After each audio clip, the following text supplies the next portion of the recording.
Shalom bagi kita semua, Bapak Ibu dan Saudara yang dikasihi Tuhan. Hari ini kita akan merenungkan firman Tuhan melalui khotbah ekspositori yang terambil dari Mazmur 103 ayat 8 sampai 14. Dan yang menjadi tema sebagai renungan kita bersama-sama ialah kasih Tuhan yang kekal. Kasih Tuhan yang kekal. Jika kita berbicara dalam hal mengasihi, tentu Tuhan memiliki kasih yang sangat luar biasa di dalam kehidupan kita. Tuhan mengasihi kita tanpa memandang rupa kita, apakah kita cantik atau ganteng, kaya atau miskin. Bagi Tuhan, kita adalah ciptaan yang paling sempurna. Karena kita diciptakan Tuhan segambar dan serupa dengan Allah. Kita juga harus menyadari bahwa kita ini hanyalah debu yang seharusnya kita merendahkan hati kita sepenuhnya di hadapan Tuhan. Oleh karena itu, Bapak Ibu, Saudara yang dikasihi Tuhan, inilah saatnya bagi kita merenungkan firman Tuhan ini bersama-sama supaya kita lebih memahami kasih Tuhan itu sungguh kekal di dalam kehidupan kita. Bapak Ibu Saudara yang dikasihi Tuhan, di dalam kitab Mazmur ini Daud menulis tentang Allah kita. Daud menggambarkan bagaimana sebenarnya Allah kita. Kita lihat di ayat ke-8 dikatakan Tuhan adalah penyayang dan pengasih, panjang sabar dan berlimpah kasih setia. Ini yang menjadi kunci bagi kita, bahwa Tuhan sangat mengasihi kita, walaupun kita adalah manusia yang penuh dengan dosa. Kemudian di ayat ke-11 dikatakan, tetapi setinggi langit di atas bumi, demikian besarnya kasih Allah, kasih setianya atas orang-orang yang takut akan Dia. Pemazmur mencoba melukiskan bagaimana besarnya kasih Allah di dalam kehidupan kita. Dia menggambarkan kasih Allah itu setinggi langit dan bumi. Sebab orang yang sudah melakukan kesalahan, orang yang sudah melakukan pelanggaran, namun Tuhan tetap mengasihinya. Dengan demikian, kasih Allah juga, pemazmur ini memberikan contoh juga kasih seorang bapa kepada anaknya. Jika kita berbicara tentang kasih seorang bapa, kita melihat secara umum bagaimana bapa kita sendiri atau orang tua kita sendiri yang sangat mengasihi anaknya. Seorang bapa pasti menginginkan anaknya jauh melebihi dari bapanya sendiri. Seorang bapa tidak menginginkan anaknya mengalami kegagalan dan penderitaan.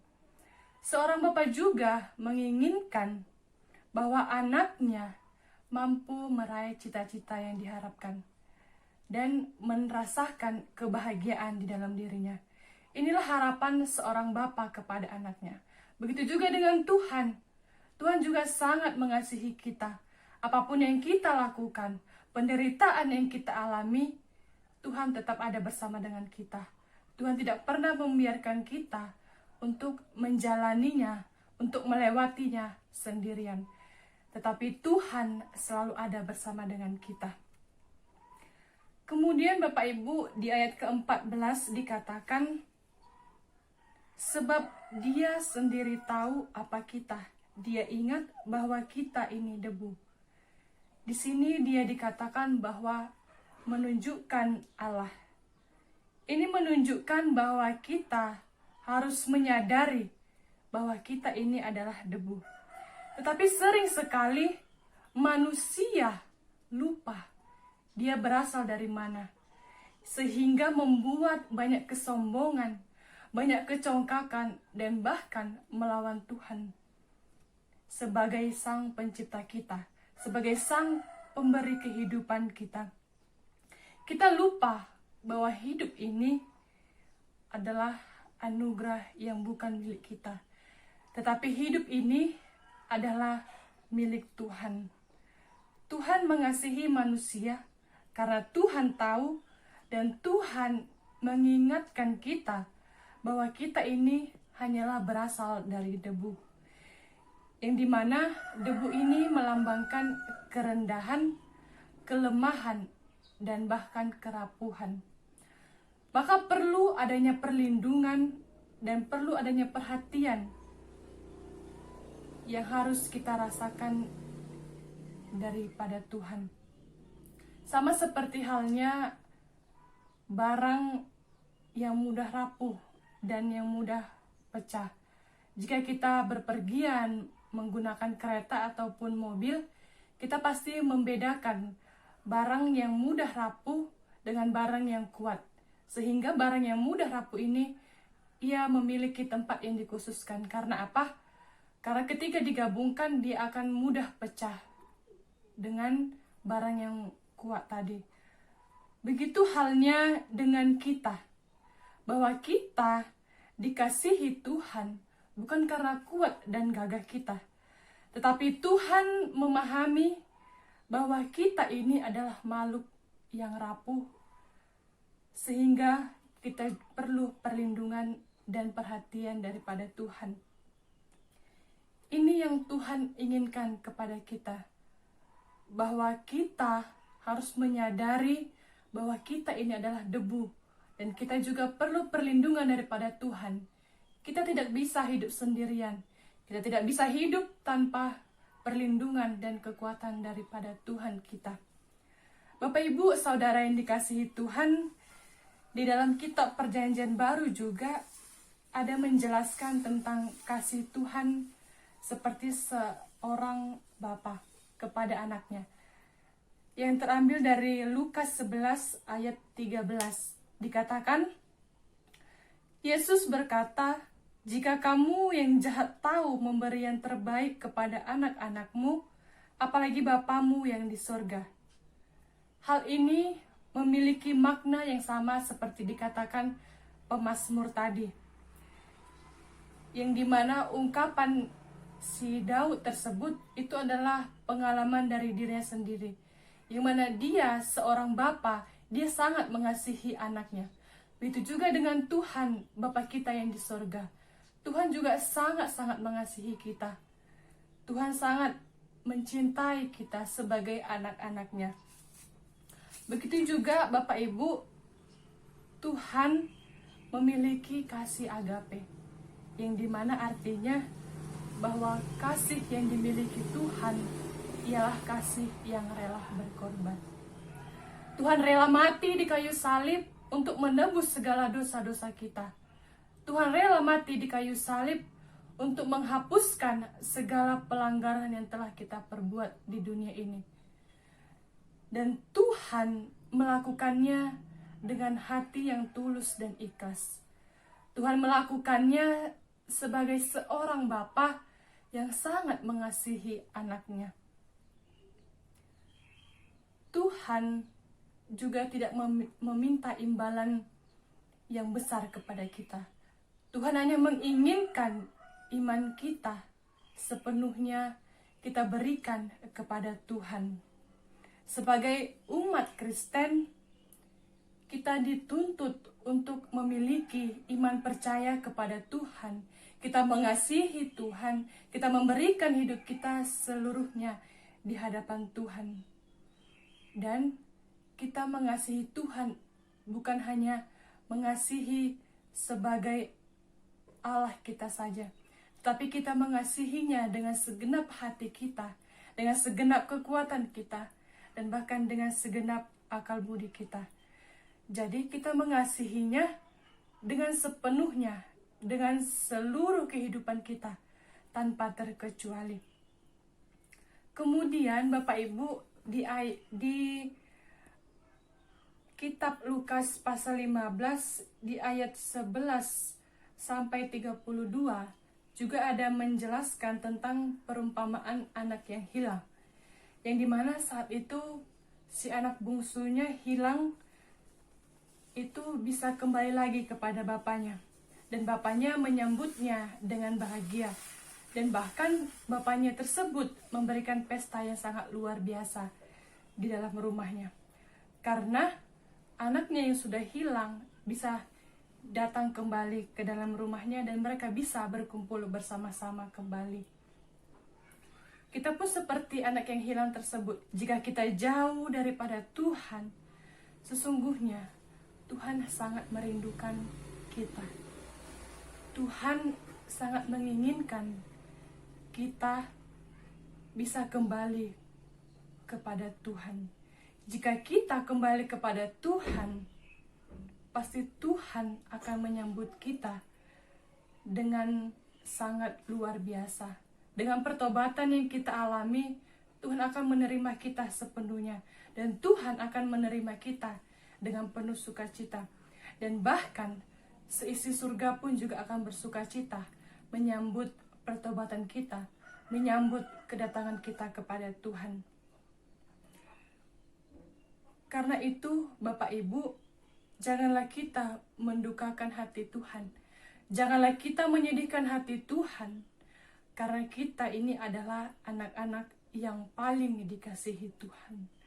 Dan Ia tidak menginginkan anak-anaknya terjebak di dalam maut akibat dosa yang telah kita perbuat. Bapak Ibu, saudara yang dikasihi Tuhan, ada sebuah ilustrasi yang dimana kita bisa merefleksikannya di dalam kehidupan kita, yang menggambarkan tentang kasih orang tua kepada anaknya. Ada seorang wanita, ia berusia 26 tahun. Bisa kita katakan ia bernama Fanny, seorang anak yang memiliki wajah cantik, memiliki kepintaran, dan ia juga anak yang takut akan Tuhan. Dengan bermodalkan kecantikan dan kepintarannya, ia mengikuti sebuah kompetisi. Ia mengikuti sebuah kompetisi kecantikan dan ia berhasil mendapatkan juara pertama. Karena keberhasilannya, ia menjadi terkenal. Ia bahkan sering bersaksi di dalam gerejanya untuk menyatakan bahwa kasih Tuhan itu sungguh nyata di dalam kehidupannya. Ini membuat orang tuanya bangga kepada anaknya, karena anaknya dengan memiliki segudang prestasi dan ia juga bisa memberikan sepenuhnya hatinya kepada Tuhan. Namun seiring berjalannya waktu, anak ini tergoda dengan adanya godaan duniawi yang membuatnya dia melakukan hal yang tidak diinginkan Tuhan. Ia mencuri uang untuk memenuhi kebutuhan kecantikannya, karena dia ingin menunjukkan bahwa kecantikannya nomor satu, dan ia juga melakukan hal tersebut, yang dimana hal ini membuat orang tuanya sangat kecewa kepadanya, membuat orang tuanya menjadi marah besar kepada si Fanny ini, sehingga membuat Fanny ini menjadi kabur dari rumahnya. Ia tidak ingin tinggal di rumahnya karena orang tuanya sangat memarahi dia karena melakukan hal tersebut. Dengan kejadian dan masalah yang dihadapi si Fanny ini menyebabkan dia masuk ke dalam penjara. Ketika orang tuanya mendengar kabar tentang Fanny masuk ke penjara, orang tuanya tidak hanya tinggal diam. Walaupun orang tuanya kecewa kepada Fanny, namun orang tuanya selalu mengunjungi Fanny dan bahkan membawa makanan kesukaannya. Dan orang tuanya pun tidak lupa untuk mendoakan dan merangkul Fanny agar tetap kuat menghadapi setiap penderitaan yang dihadapinya. Orang tuanya tetap mengasihinya, walaupun Fanny membuat orang tuanya marah besar, kecewa, dan bahkan sedih. Tetapi ada satu hal yang dimiliki orang tuanya kepada anaknya tersebut, yaitu adalah kasih. Kasih yang dimiliki seorang bapa dan seorang ibu kepada anaknya itu akan mengurangi, itu akan menjauhkan dari adanya rasa kebencian, dari adanya rasa kekecewaan dalam dirinya. Karena dengan kasih yang dimiliki orang tuanya tetap mengasihi anaknya.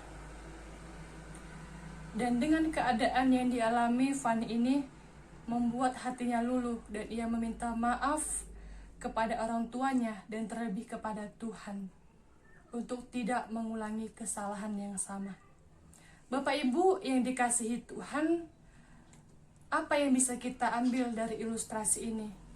Kita bisa melihat dalam kehidupan kita, secara sengaja ataupun tidak sengaja, satu ataupun bahkan berulang kali, kita pernah menyakiti hati Tuhan. Baik melalui perkataan kita, tindakan kita, dan bahkan melalui pemikiran kita. Kita sering sekali menyakiti hati Tuhan. Kita sering sekali mengecewakan Tuhan. Tetapi apa yang Tuhan lakukan kepada kita?